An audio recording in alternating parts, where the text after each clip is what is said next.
little guy says, how about we get our picture taken right here? All right, good evening, everyone. I think we're going to get started. What the hell was his name? Well, pardon? Can you all hear me in the back? No? Yes? Okay. All right. I'll leave the microphone. There we go. Well, good evening, everyone. My name is Christina Milner. I'm the board chair for the World Affairs Council of Kentucky and Southern Indiana. I want to thank you all so much for coming tonight. Welcome to the board members, our members, and some new faces. And so if you're a guest here tonight, brought here by a board member or one of our World Affairs Council members, and you're interested in becoming a member, please see any one of us with a name tag. We'll be very happy to sign you up and get you into our program. Being a member is a very economic, efficient way to join all of our events, our speaker series, happy hours, everything that we're trying to do. And you get it for a lower rate than if you're just paying month to month or so. So I hope that you will become board members. All right, so tonight we have a couple of special guests here, and this is our second talk in our World in Transition series. This series is aimed to unpack the disruptions and the stability that we have just come to take for granted over the past, I guess, maybe 40 years or so. And that's created in part by Russia's war in Ukraine. Recent events have made it undeniable that our economies, politics, and also the climate are inextricably linked. So in a digital age where we're trying to stay up to date on everything involving international issues, the World in Transition series is a space that fosters learning, connection, and exchange of ideas in our community. And what happens around the world definitely affects us, and so we wanted to highlight that. So the three-part series will focus on some of the biggest issues impacting us today: the global economy, the shifting tides of geopolitical power, and the effects of climate change. WAC is hosting experts on each of these topics, providing an opportunity for our local stakeholders to hear from policymakers and professionals that are working closest on these issues. And before I continue on with the introductions, let me do a couple of housekeeping rules. Please silence your cell phones or turn them to vibrate so they're not interfering with the audio, because we're trying to record this so we can shoot it out to our members that aren't able to join us tonight. All right, our special guest tonight is Mr. Russell Gold. He's an award-winning investigative business journalist at Texas Monthly. He started his journalism career at the Philadelphia Inquirer and San Antonio Express News. In 2000, he joined the Wall Street Journal and covered Texas and economics before switching to energy in 2002. His reporting has taken him to 5 continents and above the Arctic Circle 2 times. It's pretty impressive. In 2010, he was part of the Wall Street Journal team that covered the Deepwater Horizon explosion and oil spill. The Journal's work was awarded the Gerald Loeb Award for Best Business Story of the Year and was a finalist for the Pulitzer Prize in National Reporting. Russell was also a Pulitzer finalist again in 2019 for his part in covering the PG&E and how that utility contributed to the deadly 2018 Camp Fire. The reporting was also awarded another Loeb Award and the Thomas L. Stokes Award for Best Energy and Environment Writing from the National Press Foundation. In 2021, he joined Texas Monthly and as a senior editor, and he writes about the business of Texas. His first book, The Boom, was longlisted for the Goldman Sachs Business Book of the Year Prize in 2014. His second book, Superpower, was published in June 2019.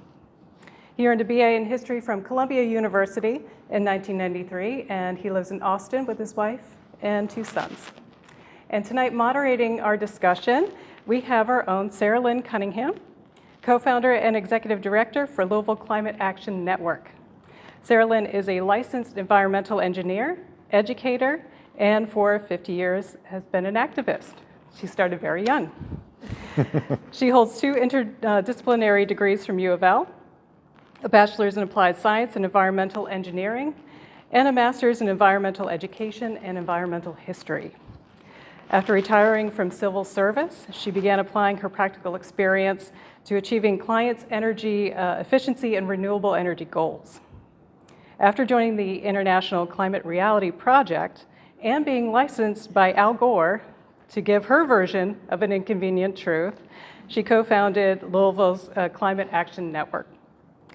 And besides all of that, she also teaches building operator certification courses, because she doesn't have enough time in her hands, right? And also, I was asked to introduce her as Sarah Lynn because her name means Smiling Princess of the Lake, which is beautiful. Would you please help me in welcoming our two guests tonight?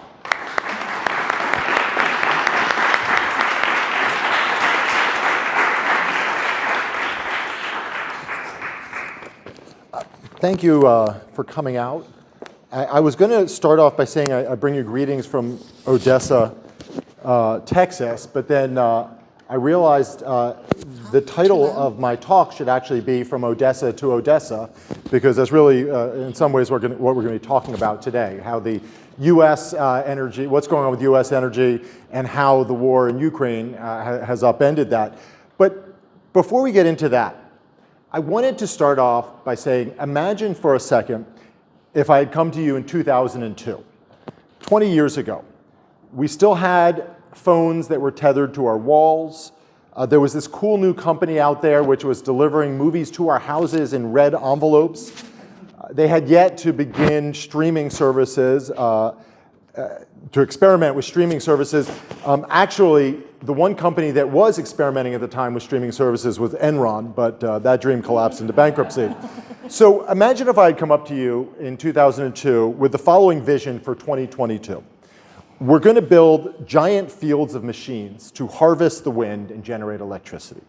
And not just that, but those old windmills that you might see driving around in the country, we're going to put them on steroids. The new wind platforms, the new windmills are going to be on floating platforms in the North Sea, and they're coming to the Atlantic and the Gulf of Mexico. And that junky old windmill that you sometimes see, well, the new ones are going to be bigger than the Statue of Liberty. And in fact, designers are working on the newest generation of wind turbines that are going to be bigger than the National City Tower here. And I've been working on this, so I hope I don't get this wrong, in Louisville. But wait, there's more. We're also going to have fields of solar panels. The same panels that your hippie friends in the 1970s and 80s put on their roofs to heat hot water. This time they're going to be generating electricity, and the same electricity you use for your bedside lamps. There's going to be fields of them, and the electricity they produce are going to be really, really cheap. What's that? When the sun goes down? No, you don't have to worry about that. The television will still go on because we're going to use the little batteries in your Sony camcorder. We're just going to make huge cabinets of them to store electricity to use, to harvest during the day, and then use later on. And those same Sony camcorder batteries, by the way, a South African Canadian computer programmer is going to figure out how to bundle all those batteries together to power cars. He's going to name the car after this obscure early 20th century Serbian inventor named Nikola Tesla. And it won't be a slow, boring electric car. You're going to want one, and if you don't, your kids will want one. And in fact, it's going to be so popular that Ford is going to start making a pickup truck that runs on electricity. Then that South African Canadian coder will buy Twitter, but that's a whole different story, never mind. And get this, back in 2002, I know we've been in a sort of bind. We've been importing growing amounts of oil since the 1970s. It's getting worse. It's not changing. This is a problem because everyone in the world who seems to have oil left, either the oil is coming from countries which sent the hijackers on 9/11, or they have a kleptocracy problem, or they're Canada, and Canadian oil, while abundant, is extraordinarily environmentally problematic to extract. But get this, in 20 years, we're going to be back on top of the world, top 3 oil producer. Not exactly energy independent, but pretty darn close. And we don't have to worry about our natural gas supplies either. We're going to have an abundance of the stuff. We're going to have so much that we're going to start exporting it in these huge nautical thermos bottles to Europe and to China. So if I had made that speech 20 years ago, you all would have politely clapped and wondered how much bourbon I had had before I got up here. But all of this and more, in fact, has come true. This is where we are today. And guess what? We're only in the early innings of this energy transition we're going through. And as bizarre as the present might have sounded if I had given that speech back in 2002, imagine what things will look like in 20 years. Maybe we'll finally get the flying cars that the Jetsons promised us. But seriously, let's go ahead and imagine it for a second, because we really don't know what's coming. But I want to talk to you about some ideas I have that will help us make smart choices about how to get from here to 2042. The first message I have is be wary of false prophets. Anyone who tells you that we can, and indeed we should, burn as many fossil fuels as we want, and it's not going to be a problem, or that we can go to 100% renewables in the next year or two without any hiccups, that's not going to happen. The second message I want is that energy has long been a bipartisan issue. It was one of those weird, odd issues where what part of the country you came from helped or had a bigger impact on your views than your political affiliation. So we need to be wary of the politicization of energy. A few years back, I was on the Penn State campus, stuck in the middle of Pennsylvania. This was mid-2010s. It was a few years after fracking had arrived in Pennsylvania and turned some corners of the Commonwealth upside down, and it made Pennsylvania energy hotter than at any time since Colonel Drake had gone drilling for rock oil around Titusville. And while I was on campus talking with students, someone made an observation that has really stuck with me. They said, tell me if you're in favor of fracking or against fracking, and I'll be able to tell you with confidence where you voted in the last election. I'll tell you where you stand on abortion and a half dozen other hot button issues. And they were right. Our views on energy are becoming increasingly interwoven with our tribal political allegiances. Never mind if fracking raised or lowered energy prices, or if it helped or hurt the environment. None of that really mattered, or even entered into the conversation. That is a sorry state of affairs. And it brings me to another point I want to make today. Energy is far too important to be left to politics. I'm not saying that the decisions about energy should be made by some clandestine cabal, captains of commerce, or a secretive group of SMEs, but energy is so fundamental to our economy and to our global standing as a country that we need a way to think about energy that allows us to get out of our information silos. So I'm going to propose a way to think about energy and to assess the choices that we face today and are going to continue to face in the future. So why is this important? If we have learned anything since the Russian invasion of Ukraine in February, it's that energy remains the vital beating heart of geopolitics today. Access to energy can determine the strength and standing of nations, and it determines the ability to fight wars and resist invasions. In short, energy can determine the outlook of global affairs. And not only global affairs, the price of gasoline, and in the United States, that helps determine who controls Congress.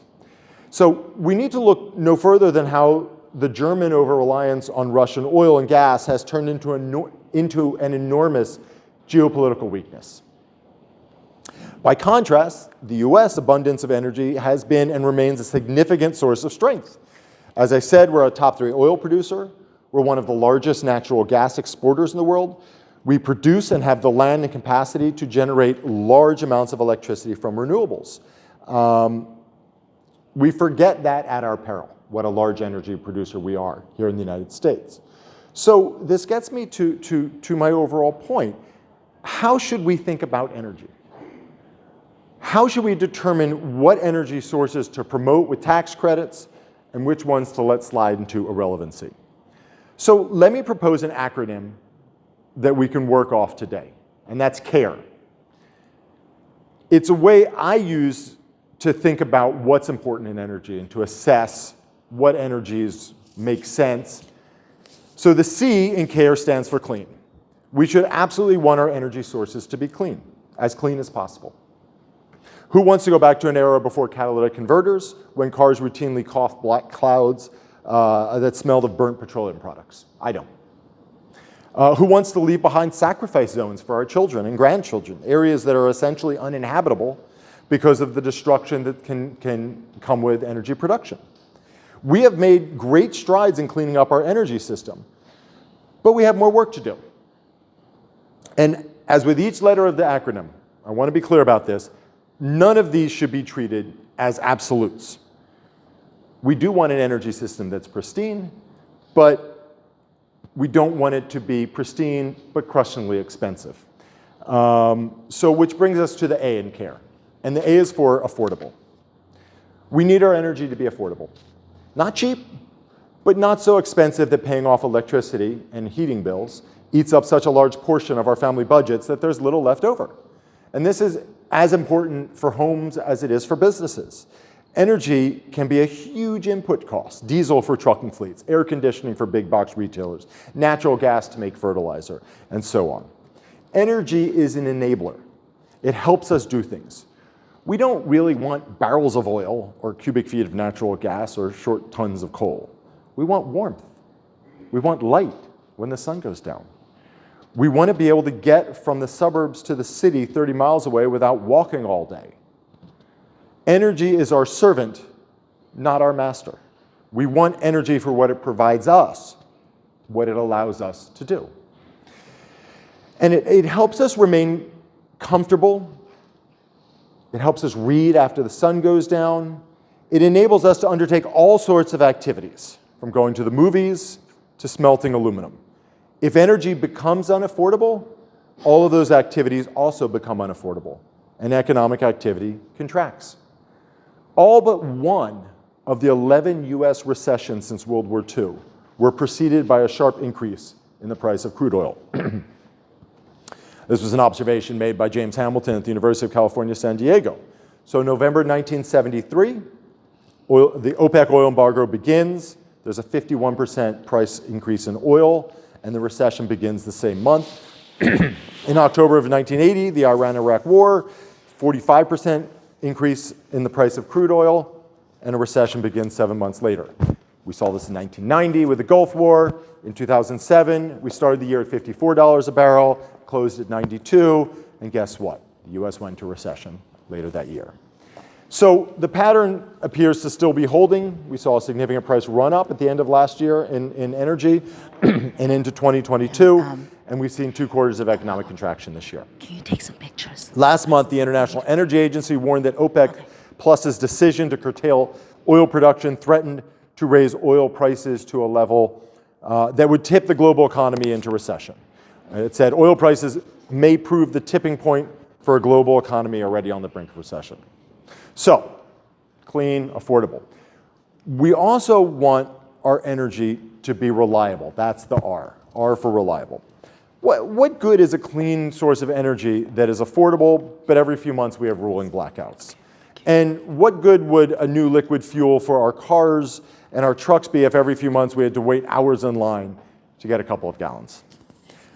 Why is reliability so important? Well, I come to you from Texas, and I can tell you that the collapse of the Texas energy grid in 2021, when an Arctic cold front came through, was not just extraordinarily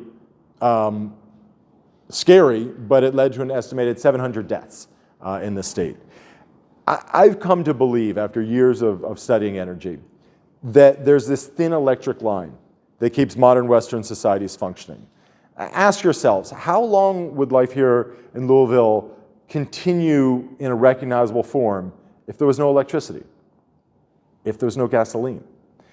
In recent years, the California electric grid has resorted to what it calls public safety power shutoffs.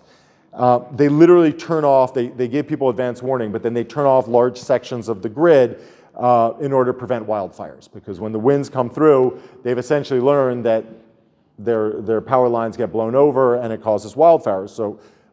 So their short-term solution is, we're just going to shut off sections of the grid. Well, you'll not be surprised to find out that people are not very pleased and happy about this. And in fact, the main utility, PG&E, that serves Central and Northern California, is proposing to spend $15 to $30 billion over the next decade to bury 10,000 miles of power lines. So to give you a sense of how much that is, you not just could buy a few meals at Yum, you could buy the entire company for that kind of money. So reliability means that energy is there when you need it, which means that wind power isn't particularly reliable because it's not always there when you need it. When it's still, it's hard to generate power from the wind. But to circle back to the Texas blackout, the backbone of the power grid, frankly, pretty much every grid in the United States, was natural gas. And that wasn't reliable either. It did not show up. It froze up. And it did not show up when it was needed. So let's not make the mistake that it's only renewable energy that sometimes can be unreliable. So we have clean, we have affordable, we have reliable. And I can tell you, no source of energy ticks off all three. The only one I could think of that came even close was geothermal. It is clean, it's reliable, it's getting more affordable, not quite there yet. And we absolutely should build and rely on more geothermal, except it only really works where it works. You sort of need the earth to cooperate. Nuclear, it is reliable, and once it's built, it is affordable to operate. It's clean from a climate perspective. It emits water vapor, not carbon dioxide. Unfortunately, it also generates radioactive waste. And I kind of rather glibly sprinted by the cost of building a new nuke. The United States has tried to build 2 new nuclear power plants recently in the last 10 years. One was in South Carolina, and they abandoned it halfway through because of price-cost overrun. So they spent a few $1 billion and they got nothing for it. The other, the Vogtle plant in Georgia, might be operational by next year. But it's going to cost $30 billion, which is more than twice what was originally estimated. And it's taken 7 years longer than they originally anticipated. And when I say it might be ready in 2023, I mean, let's not count on it.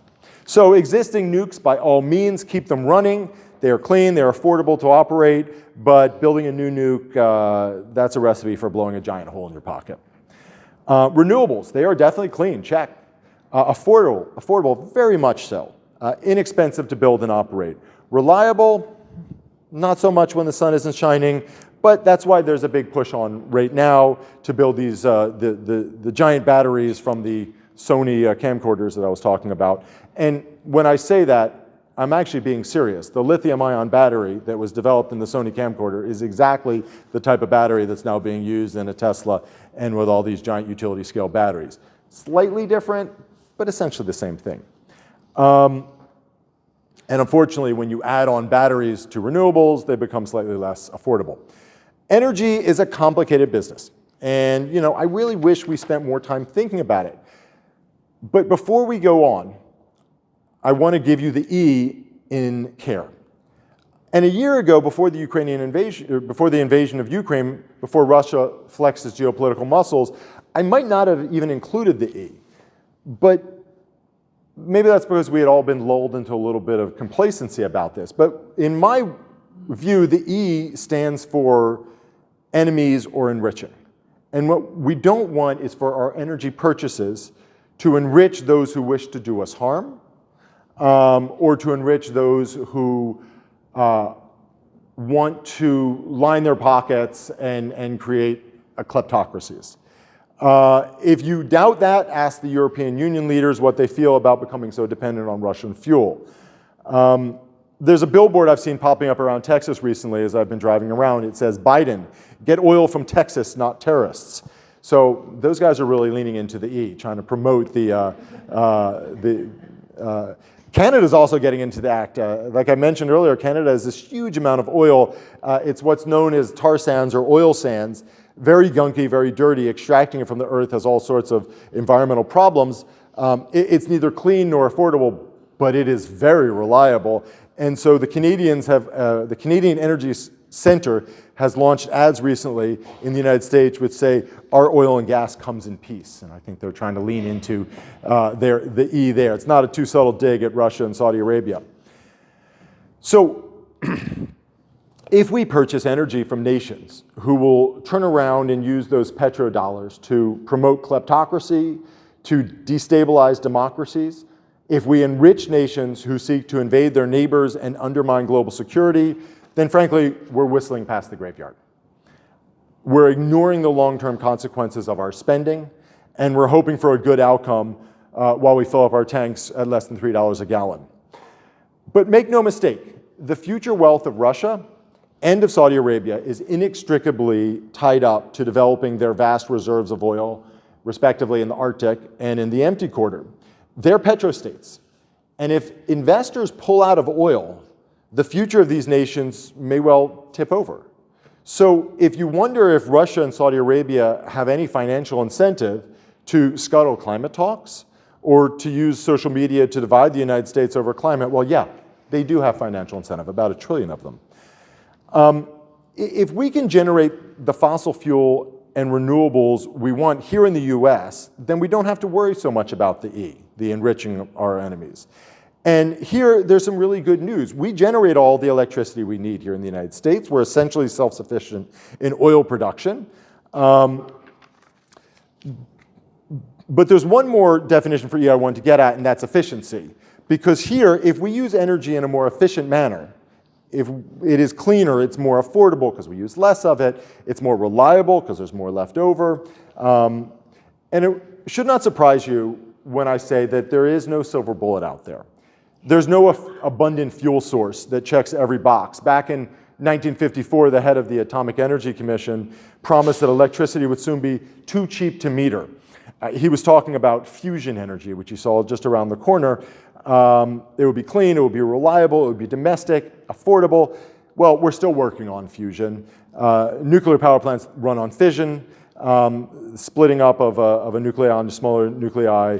Fusion, which is bringing atoms together into a heavier atom. Well, Jeff Bezos and Bill Gates are backing some fusion startups, and maybe they'll be working in 2029 in time for the 75th anniversary of the too cheap to meter is right around the corner claim.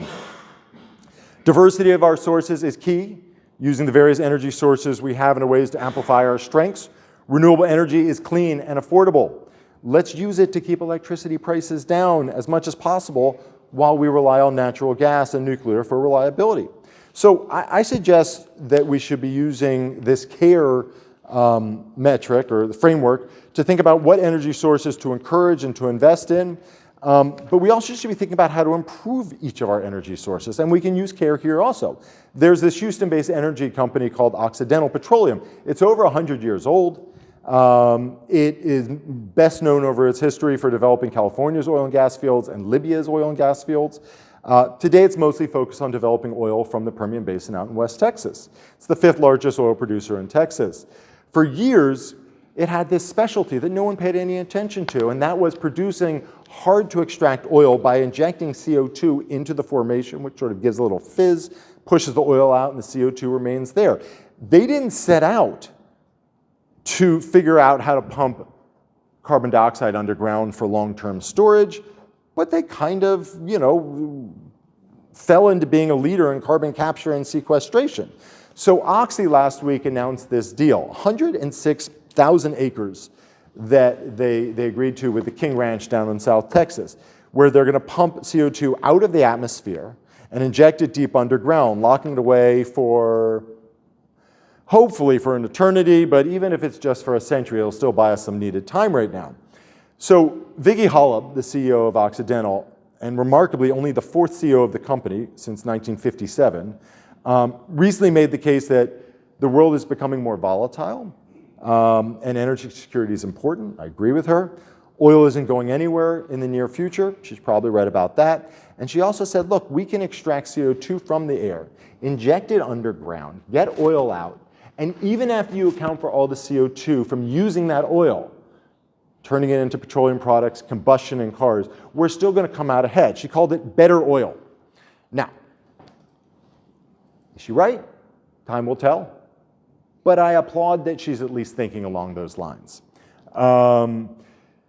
So here you have an oil project that is cleaner, it is going to remain affordable, it will be reliable as any Texas oil producer, and because it's coming from Texas, it's not going to end up enriching enemies. By the way, there's an investor you may have heard of named Warren Buffett. He likes what Oxy's doing so much that Berkshire Hathaway has bought 21% of the company, and said every time the stock goes below a certain level, he buys.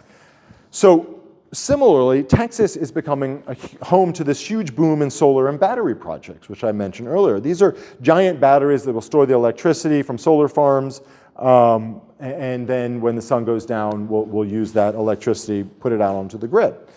So solar, as we know, is clean, it's affordable, but it struggled with reliability.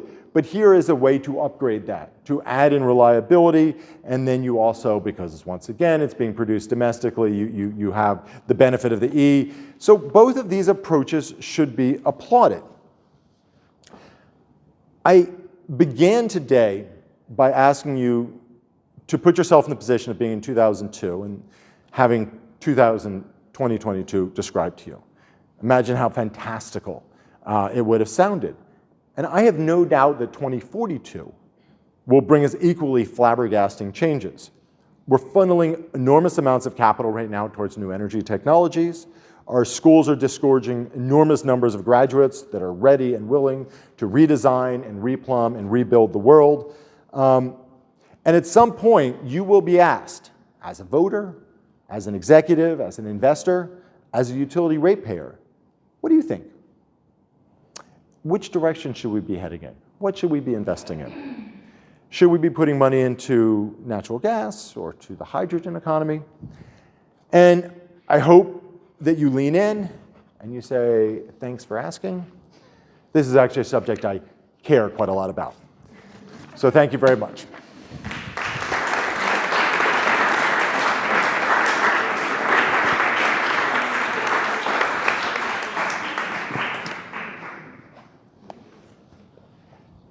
Thank you. Water is also very important. Yes, totally. So,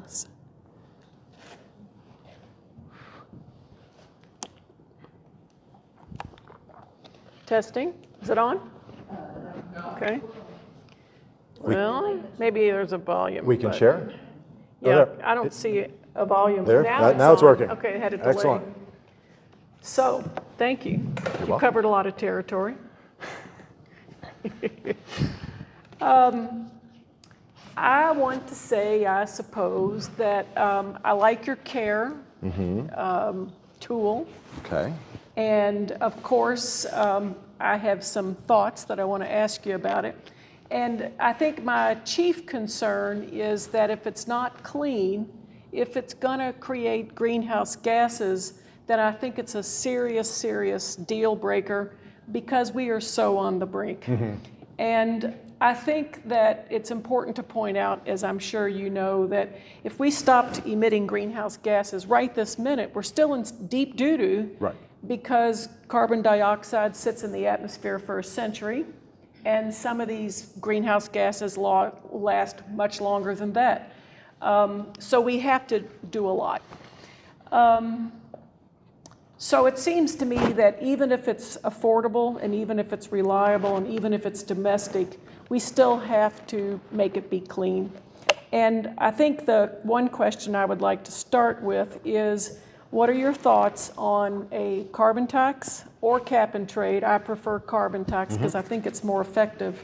But I think you should probably answer in terms of would it work, and secondly, does it have any chance, a snowball's chance in hell of getting done? So I will answer your carbon tax question in a second.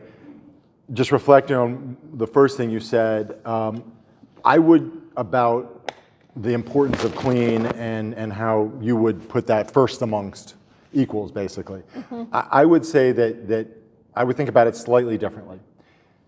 And to me, it would be a distinction of new versus old, right? If you have an existing plant, do you want to keep running it for another 5 years? I think absolutely you need to think about its reliability, what it adds to reliability, what it adds to affordability. For a new build plant that once you build it will be around for 30 years, yes, I think maybe we need to absolutely start waiting clean. Where I come from is that I'm very much of the school that I think we need to stop thinking so much about people who are older than us and think about how it impacts people who are younger than us, the future. He says to a fairly gray audience. But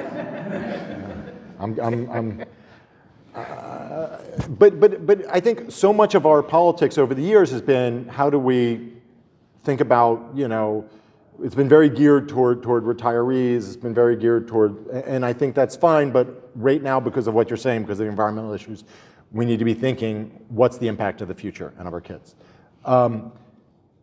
Carbon tax, 100% more effective than cap and trade, simpler. Much harder to game the system, much easier to administer.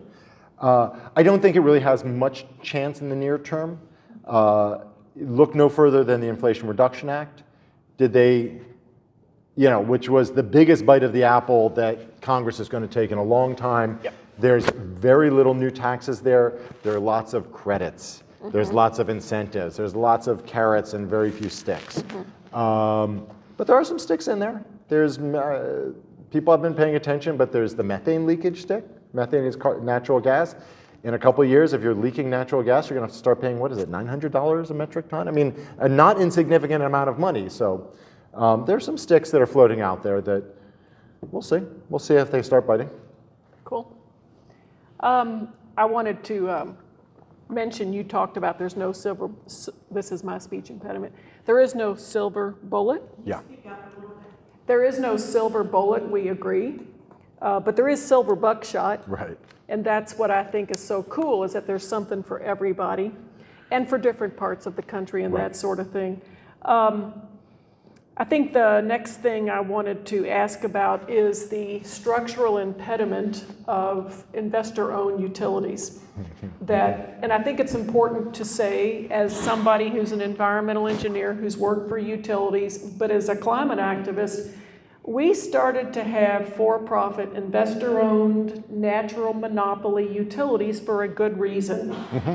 If you didn't set up these monopolies that had the power to serve everybody, that was guaranteed a profit, guaranteed a return on equity, and all these other privileges, nobody was going to serve a lot of customers.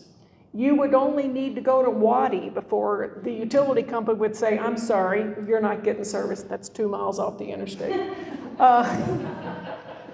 Waddy Paytone is kind of famous around here. And so we said, we're going to give you monopoly power, but we're going to control you. You're going to have extra regulations, et cetera, et cetera. So I get that. We're both historians by training. But that model is archaic now. And I want to make this analogy and then get your thoughts. When I was in high school, when you were a little baby, or little kid, we broke up Ma Bell. We didn't let Ma Bell control all landline service in this country. We certainly didn't let Ma Bell control the alternative technology called a mobile phone. We let lots of companies compete. Now we have, in every state of the union, the investor-owned utilities are trying to block customers from putting solar panels on their roofs, or at least making it to be something that they could afford. So I think we need a new model. I'm not sure what it is. I've had a VP at LG&E tell me he knows we need a new model, and they're not sure what it is, but I'd like to know, do you have any thoughts on that? Well, I find it remarkable that one of the most successful developers of solar, not residential on rooftops, but going out and building a 200 megawatt, is this company called NextEra. Now, no one's really ever heard of NextEra. They're a Florida company. They also own the utility in Florida Power and Light, FPL. So at the same time that they're making huge amounts of money going out and building solar outside of Florida, they're fighting in the Sunshine State. That's right.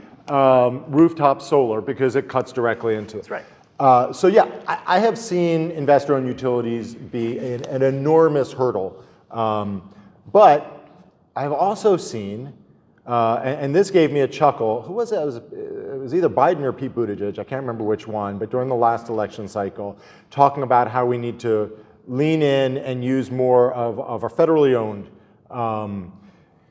investors because we can make them move faster. So in 2019, my book Superpower was kind of about this, was definitely about this guy and his company in Houston who wanted to move power into TVA, a federally owned power company just south of y'all.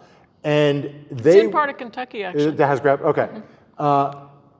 they were the most troglodyte organization I'd ever encountered. I mean, it was to the point where it was like, please let me deal with a publicly traded IOU, an investor-owned utility. These guys are much more They used to be very progressive. progressive, but then they fell apart. Yeah, that was 19 Historical. Freeman, right? David Freeman. That was a long time ago. Yep. So no, look, I agree. Texas, we don't really have investor-owned utilities anymore. At least not in the model of. We still have ones that are wires company basically, but they don't generate power anymore. We completely broke that up and deregulated. And I think that model is working to the extent that we have more renewable energy developed than almost any state. So yeah, it's your analogy is perfect. We broke up Ma Bell, and not just our phones can do a lot more than dial tones. That's right. They're also cheaper. Yes. And that's kind of remarkable. I think we can do the same with utilities. I'm struggling to see why we still have them around anymore. Thank you. Another thought, And that's from a former Wall Street Journal reporter. It was like, I'm done with these guys. right on.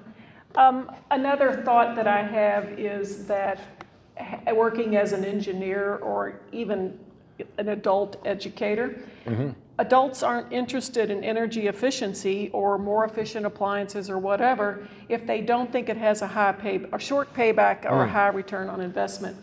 And I find that if we have cheap energy prices, it really pulls the rug out from under that stuff.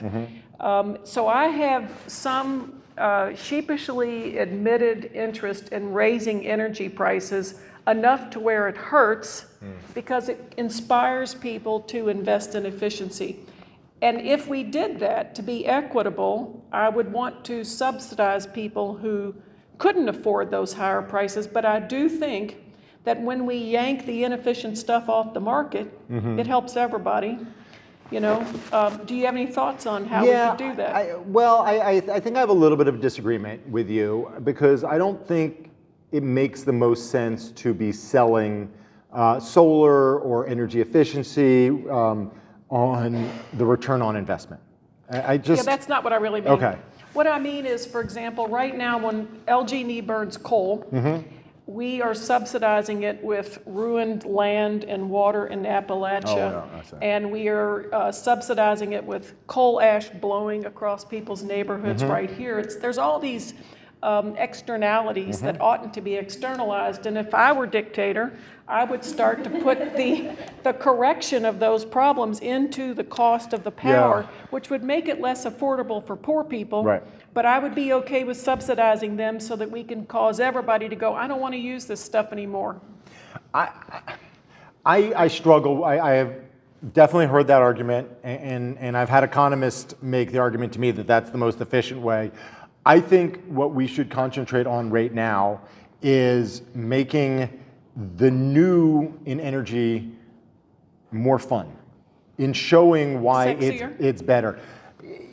People tend to, I think you can sell a lot more solar with batteries when you point and sort of say, not just is it cheaper, but hey, guess what? When your neighborhood blacks out, you still have power. You show why it's better. That electric car, you don't have to go get your oil changed. You do know that, right? And it has fewer parts, so it doesn't really break down very much. I think the better, if your goal is to get more, if your goal is to accelerate the energy transition, which it sounds like what it is, I think right now, at least that's the best message to put out there. I'm just desperate. And then,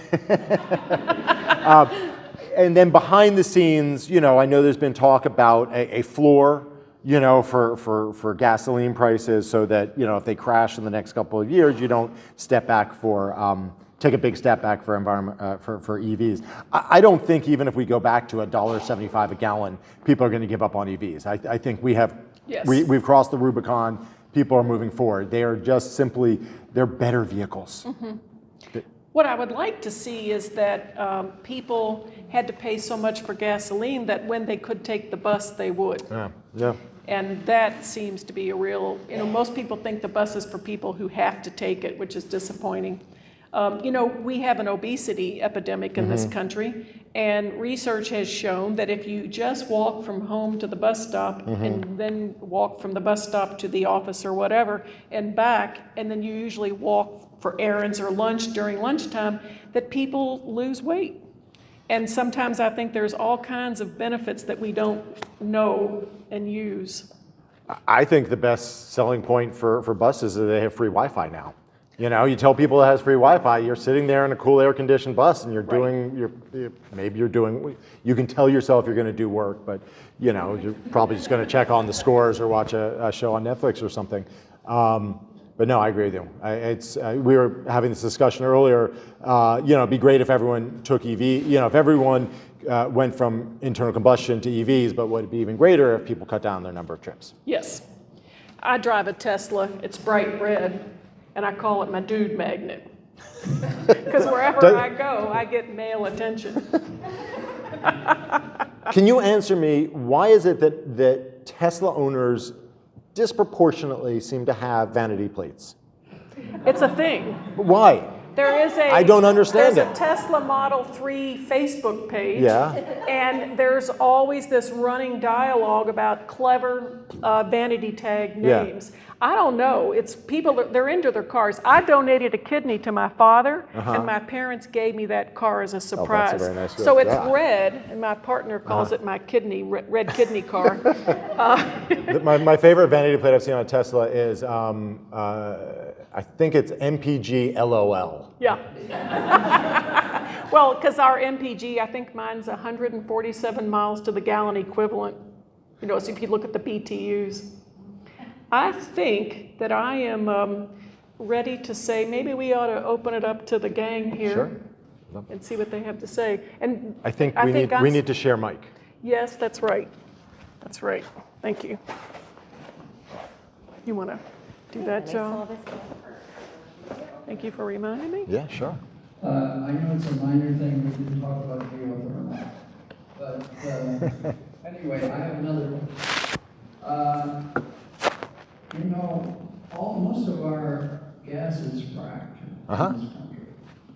I saw a report from Germany that they prefer getting their gas in Norway rather than the US because it's fracked. Is this an overreaction from the Green Party in Germany, or is there something to that? Is it BTU content? No, I mean, if I'm understanding correctly, that they prefer to get gas from Norway because they don't need to, they feel it's cleaner environmentally. They're not going to, yeah. The hauling distance is going to be less. There's less bunker fuel to be burned. I think, and we've started to see this a little, at least before the Ukraine invasion, Germany was saying no to some LNG from Texas. I don't think it's an overreaction. I think there is definitely a place for the buyers of this world to flex their muscles and say, we want as clean as we can get for our natural gas. And that therefore sends the message upstream to the regulators and to everyone else, like, you need to take care of your methane problem. Because there are problems with fracking. It is not, I do not think it's the end of the world. I think in general it's been a positive because we've used gas and we've gotten rid of so much coal. So from a climate perspective, it's been positive, but we're leaking a lot of methane that we need to get rid of. There have been water problems we need to address. So I am all for buyers sort of saying, we like your gas, and if you don't clean it up, we'll just go somewhere else. And the other thing is we should always be looking at the hauling distances for the things that we consume. And bunker fuel, which is what powers those ships, is really, really dirty. This thing's frustrating. Okay. I guess it's not going to pull out. Sir, why don't you guys stand up and get closer to us and talk into the mic? It's kind of hard to hear. Okay, or one of us could go up there too. Will that thing? Yeah, Oh, it's let me taped go down. up. That's, Here, you take this, I'll go over here. okay, Okay, we'll try this way. yeah. We have 2 mics. I'm going to make it enough. We'll take his seat. Okay. Here we go. Pull it now. She's, I gave you some more. thank you. Yes. Good job.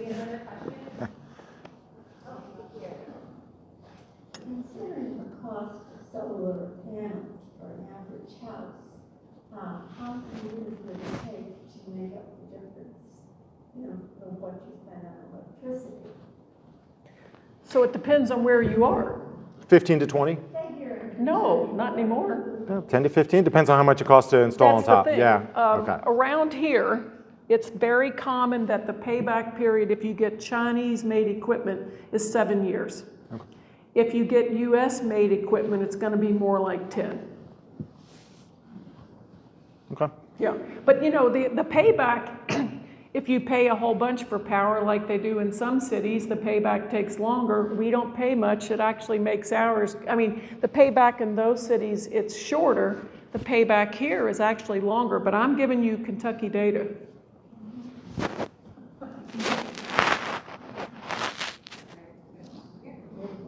do you incentivize domestic natural gas producers from exporting and injecting into the domestic gas supply to keep, supply high and minimize the, pollution exporting and to keep the prices lower domestically? I don't know. I don't know. So what you're talking about is this liquefied natural gas exports, which are becoming this huge thing. I'm not sure I would necessarily want to do that. I actually think it's not the worst thing in the world to export natural gas. Because here's my thinking. We have a huge amount of natural gas in this country. We can produce more, if the price goes up 5 or 10 cents, right now it's $7. If it goes up to $7.25, there's a lot more natural gas. That's wholesale traded prices. The natural gas that we're exporting right now, specifically to Europe, is very likely going to help them save their bacon this winter when they're going into a very difficult winter. And so to the extent to which we can help our allies with energy, I think that's honestly a good thing. I guess outside of the current, extenuating circumstances, this isn't something that we just started doing right before the Yeah. Oh, well, I think you can use the market to do it. You continue to create incentives. We use natural gas mostly these days. We're using for power generation. We use some of it for home heating, although that's switching over to electrical. I think the simplest way to do it is just to get cheaper sources from renewables, and we are well on the way there. So you eliminate natural gas by coming up with something better and cheaper that is more effective from a cleaner perspective, from an affordable perspective. It's another example of where the carbon tax could make a real difference for us. Right. Right now, instead of taxing carbon, what we're doing is we're going to provide tons of incentives to build batteries, to build manufacturer batteries, to make wind and solar more effective here in the United States. That's the approach we're taking. It will work more slowly than if we just did something simple as saying, hey, if you emit carbon and that causes a problem, we're going to tax that to create a disincentive. So they're more incentivized to export. No, if they, I don't really have I haven't given enough thought to the part about whether it goes to Europe or not. I also am very concerned about Europe. I've been to Ukraine 3 times. I'm very concerned about those people. But if you want to take it out of the context of the current situation, I guess I would recognize that the market does drive a lot, but when you put that tax on there, it means that if you're going to still buy it and ship it somewhere else across the world, you must really want it. But if we get the carbon tax off of it, we can use it to subsidize some solutions elsewhere. And that's interesting to me. And I guess from my perspective, I'm more worried about the giant coal export project in Australia, the Adani project. And if US natural gas can make that uneconomic and keep that on the drawing board, I'm all for it. Agreed. Yeah, I have a general question. What are like the 1 or 2 biggest hurdles, challenges to move us into this 20-year realm of efficient energy? Yeah, that's a great question.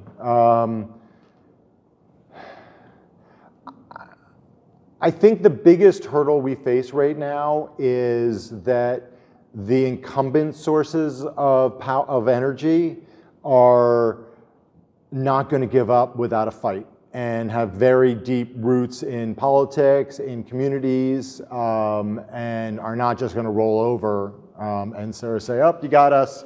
There's something better." You know, right? They're going to fight tooth and nail. That begs another question.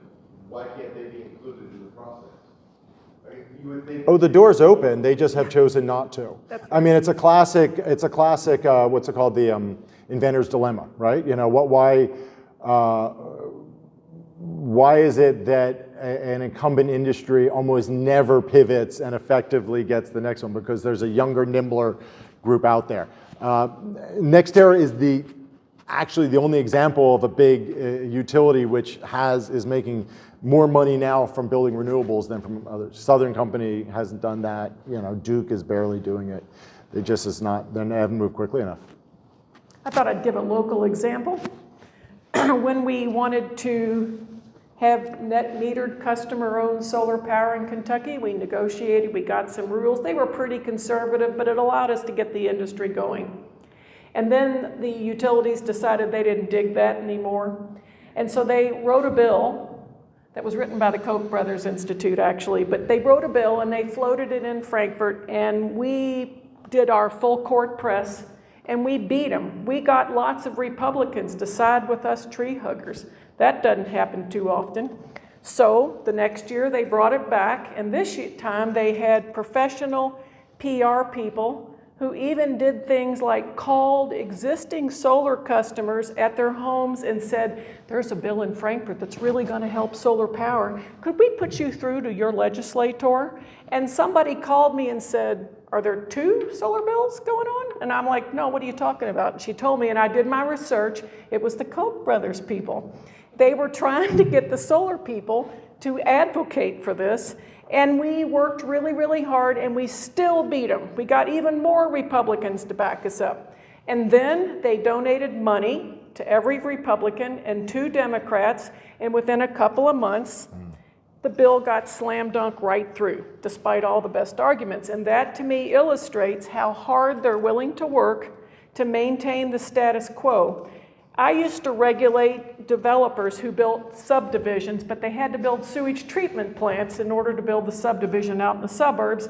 And my experience is private business doesn't like to be told what to do. They want freedom. If these people wanted to work for somebody else, they wouldn't own a business now, would they? They're self-employed because it's their personality to be independent.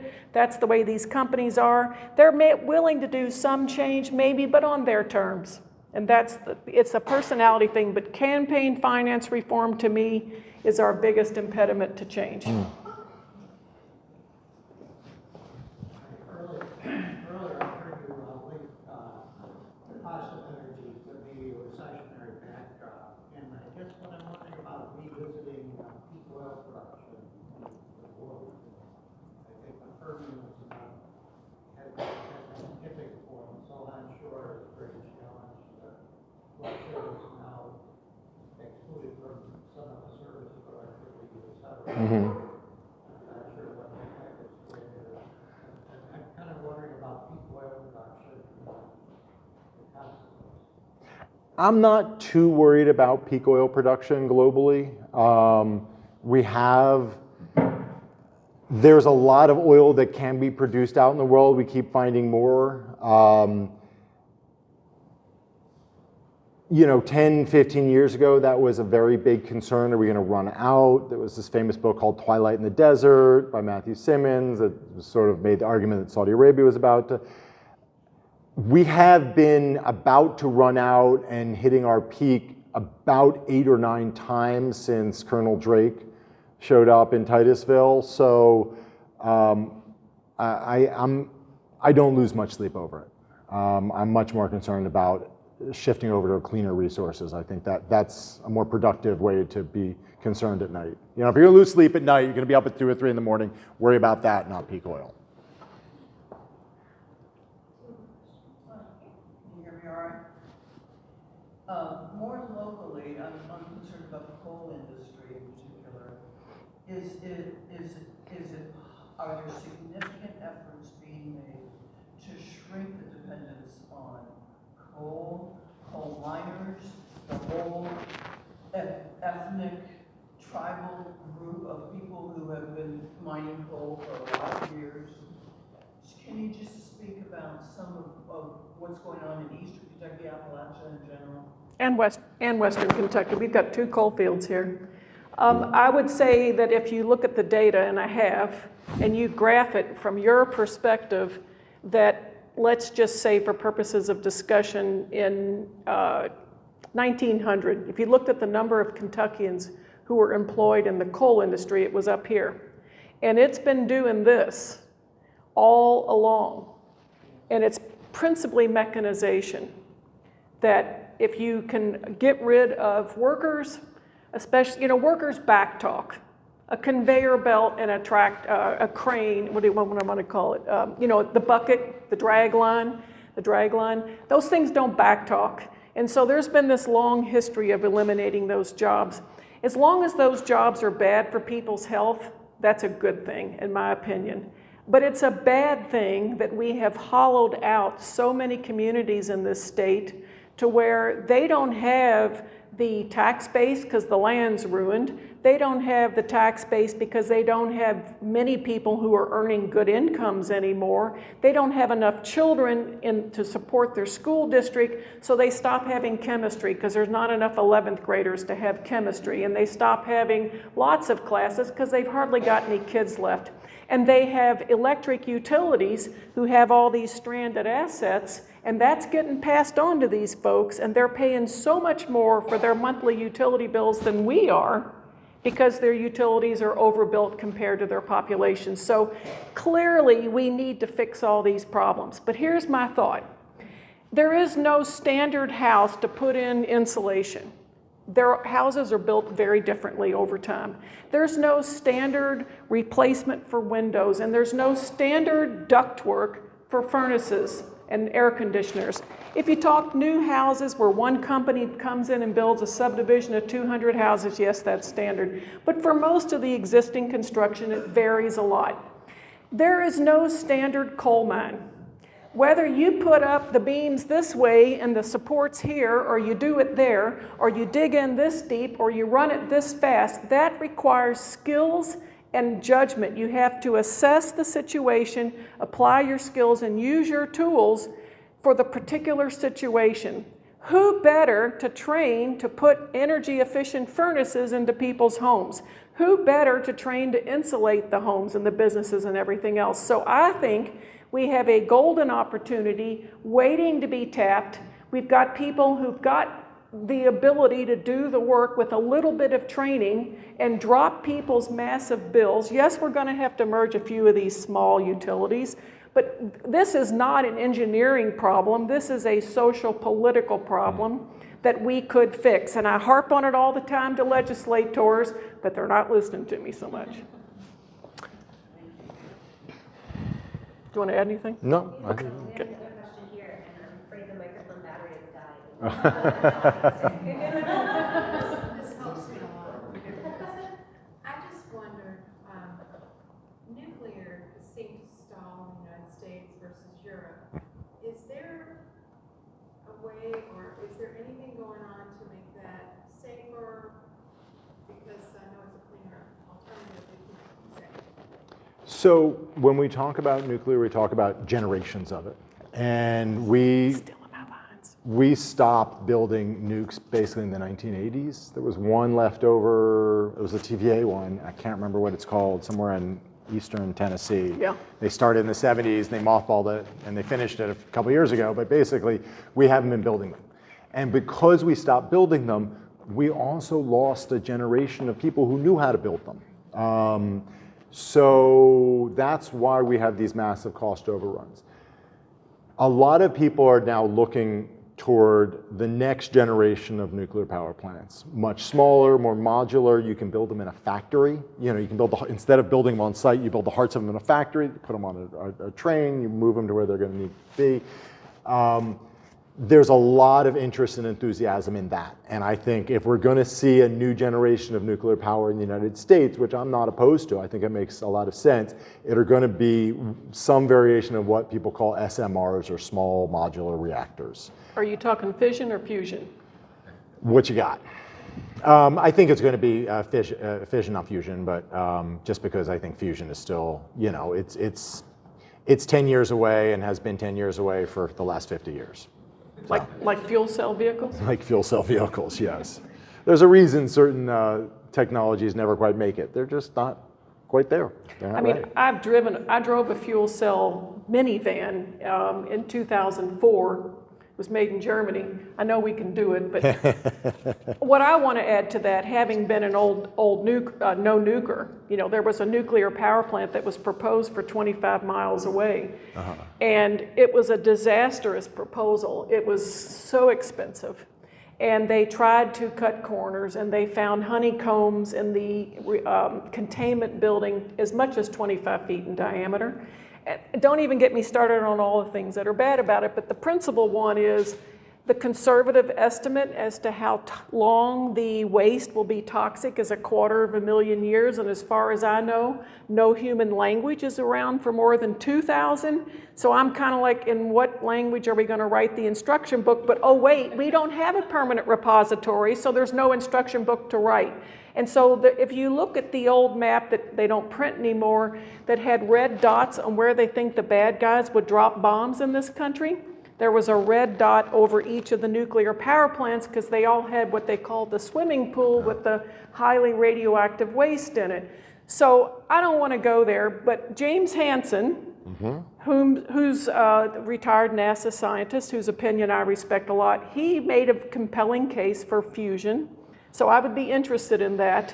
But I just want to say that I think morally, I'm not willing to have something that creates very toxic waste for 250,000 years because we're too damn lazy to use energy efficiency or anything else. We've got to try harder before we impose that on future generations, in my opinion. Look, fusion would be great. The Commonwealth Fusion Systems, an MIT spinoff, is using new magnets and new, what is it? It's micro nanotechnology to create better magnets to speed. I mean, you know, we're talking like 3 or 4 really advanced technologies that all need to come together. Maybe they will. There's a big project outside of, I think it's Marseille in France, where the CERT, right? Where the Europeans have been working on this, and they're not even close to it. And they've been working on it for 25 or 30 years. So I have people who are working on this and are much smarter than me think that we are within a few years away from seeing the first real small modular reactors. And if they can solve the problem we're facing now, they're not going to solve the problem you're talking about, which is this, you know, the long-term radioactive waste. But the problem we're facing right now is that we cannot build these things on site, which is how we build them, in any kind of cost-effective manner. So if we can start building them in a factory, you know, you can repeat and drive down costs. That might be an answer. And then we'll have lots of smaller nuclear power plants around. That might Then those red dots are going to be all over the map. We're going to need a diversity. It'll be good to have them. We shouldn't kind of want them everywhere and to solve all our problems. I think that's all the time we have. So let's give a pause to Just button. Thanks a lot. That was fun.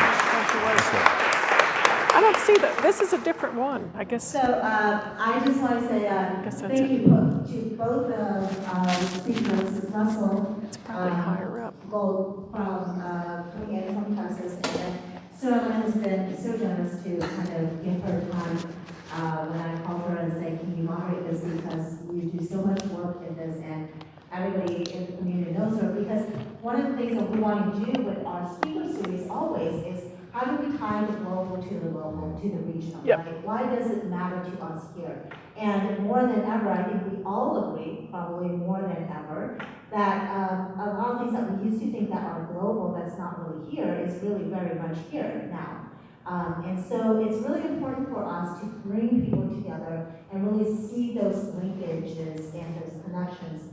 And you know, this is the best way for us because we have lots of people like Sterling here who's working on this and has done it for so many years. And then people like Russell who's done this globally and nationally, who really kind of sees it from a comparative perspective to kind of help us really understand all of it in a very holistic way. So I want to thank you both for that really interesting conversation. A lot of it kind of is more than I know, probably can understand. So I think you've really unpacked it well for us. So thank you so much. Thank you, thank you. Yes.